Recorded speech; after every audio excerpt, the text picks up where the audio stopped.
एक समस्या है, वो है गरीबी। अगर गरीबी खत्म हो जाए तो सड़क जब बनेगा तब बनेगा, सरकार जब सुधरेगा तब सुधरेगा। अगर गरीबी खत्म हो जाए तो कोई न कोई रास्ता आपका निकल जाएगा। तो हम अभी 15 मिनट में आपको वही गरीबी से निकलने का रास्ता बताएंगे। वोट नहीं मांगते, हमारा कोई दल नहीं है, वोट नहीं मांगते। आपको ये बता रहे हैं जिसको वोट देना है दीजिए, लेकिन जो रास्ता बताएंगे वैसे वोट दीजिएगा तो और कुछ हो चाहे नहीं, आपके बच्चों के लिए गरीबी से निकलने का रास्ता खुल जाएगा।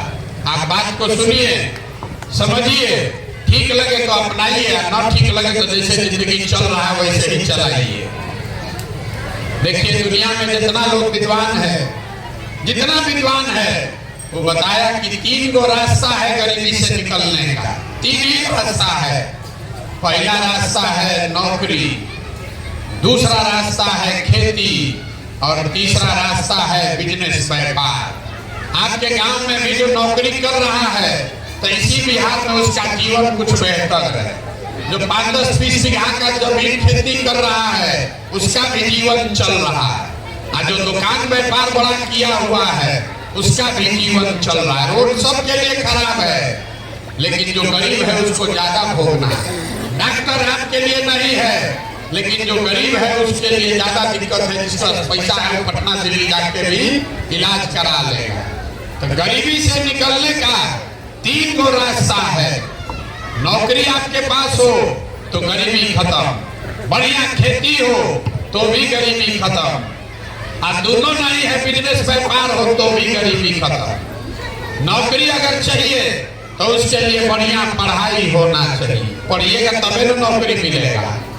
खेती अगर चाहिए तो उस खेती करना है तो उसके लिए जमीन होना चाहिए, जमीन होगा तो खेती कीजिएगा।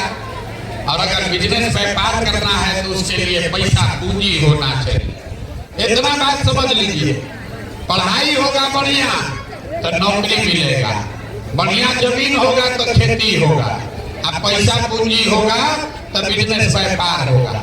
चौथा कोई रास्ता नहीं है गरीबी से निकलने का। आप लोग जितना देर बैठते हैं दिन भर यही कह रहा है, ए भैया नाली गली नहीं, ए भैया अनाज नहीं। अरे नाली बन जाए कि यहाँ पुल बन जाए, उससे आपका गरीबी थोड़े ना खत्म हो। गरीबी खत्म तब होगा जब आपके बच्चों के पढ़ने का व्यवस्था हो जाए, अब बाल बच्चा आपका पढ़ के नौकरी पा जाए। गरीबी खत्म तब होगा जब आपको जमीन मिल जाए और आप खेती कीजिए, उससे आपको आमदनी हो। गरीबी खत्म तब होगा जब जितना महिला जितना युवा यहाँ बैठे हैं सबको सरकार कर्जा दे, पैसा दे कि घरे घरे आदमी रोजी रोजगार कर सके, तो अपना गरीबी खत्म होगा। तो यही रास्ता अभी आपको बताएंगे कि क्या करने से तीनों चीज मिल जाएगा, और उसके बाद आप अपना जीवन अपने आप सुधार लीजिएगा। किसी को जिसको वोट देना है दीजिए, जिसको जिसको रास्ता समझना है। आपसे 3 गो सवाल करेंगे, तुरंत उसका जवाब दीजिए, हाथ उठा के हाँ या ना बोलिए। अपने आप आपको समझ में आ जाएगा कि तीनों चीज कैसे मिलेगा।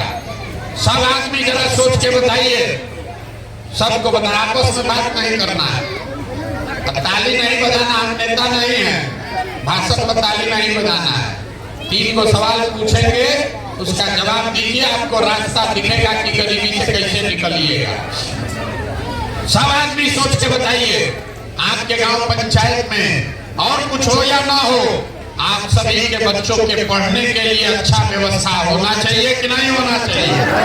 भैया जितना आदमी है सब पीछे जो खड़ा है उसको भी जोर से बोलना है। भैया सोच के बोलो, पढ़ने का व्यवस्था होना चाहिए कि नहीं होना चाहिए?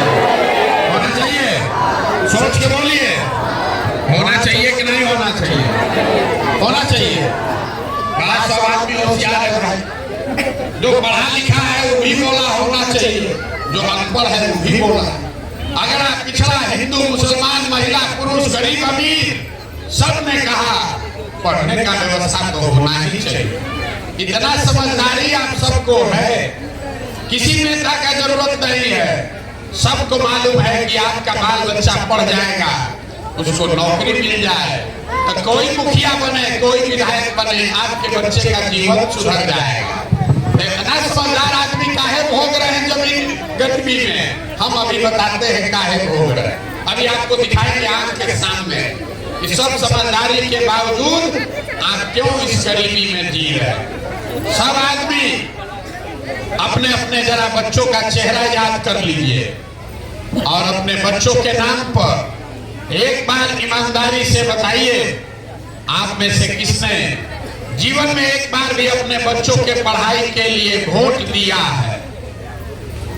देखिए अपने गांव का दुर्दशा, देखिए कितना बक बोले जा रहे हैं, कितना जोर से बोले हैं, ए भैया पढ़ाई होना चाहिए, दंगा कर दीजिएगा इसके। लेकिन जीवन में कभी अपने बच्चों के पढ़ाई के लिए वोट नहीं दिए, अपने बच्चों के लिए नहीं वोट दिए, तो नेता को क्या कर रहा है? आपको किसने रोका था अपने बच्चों के पढ़ाई के लिए वोट देने से? कुछ आदमी कहेगा ए भैया पढ़ लिख के क्या होगा, पढ़ने के बाद भी नौकरी नहीं मिल रहा है, हम लोग से तो कोई पढ़ाई के लिए वोटे मांगने नहीं आए, तो छोड़ दीजिए पढ़ाई का बात। यहाँ जितना आदमी बैठा है इतना तो आपको मालूम है कि अगर एक फैक्ट्री खुल जाए आपके बाल बच्चों को यही रोजगार मिल जाएगा। लेकिन आपने जीवन में कभी फैक्ट्री रोजगार के लिए भी वोट नहीं दिया। अरे रोजगार के लिए वोटे नहीं दिए, पढ़ाई के लिए वोटे नहीं दिए, दोनों छोड़ दीजिए। जितना लोग है खेती तो सब कर रहा है, छोटा चाहे बड़ा। अभी 2 महीना पहले कोई मकई बेचा है, कोई धान बेचा है। धान का दाम है 2150 रुपया, मकई का दाम है 2050, आप बेचे हैं 1600 में 1700 में। सबको बुझा रहा है कि अगर आपके धान का मकई का 2100 रुपया मिलता आपका आमदनी बढ़ता, लेकिन आप तो कभी धान गेहूं मकई के दाम के लिए वोटे नहीं दिए, तो आपको ये मिलेगा कैसे?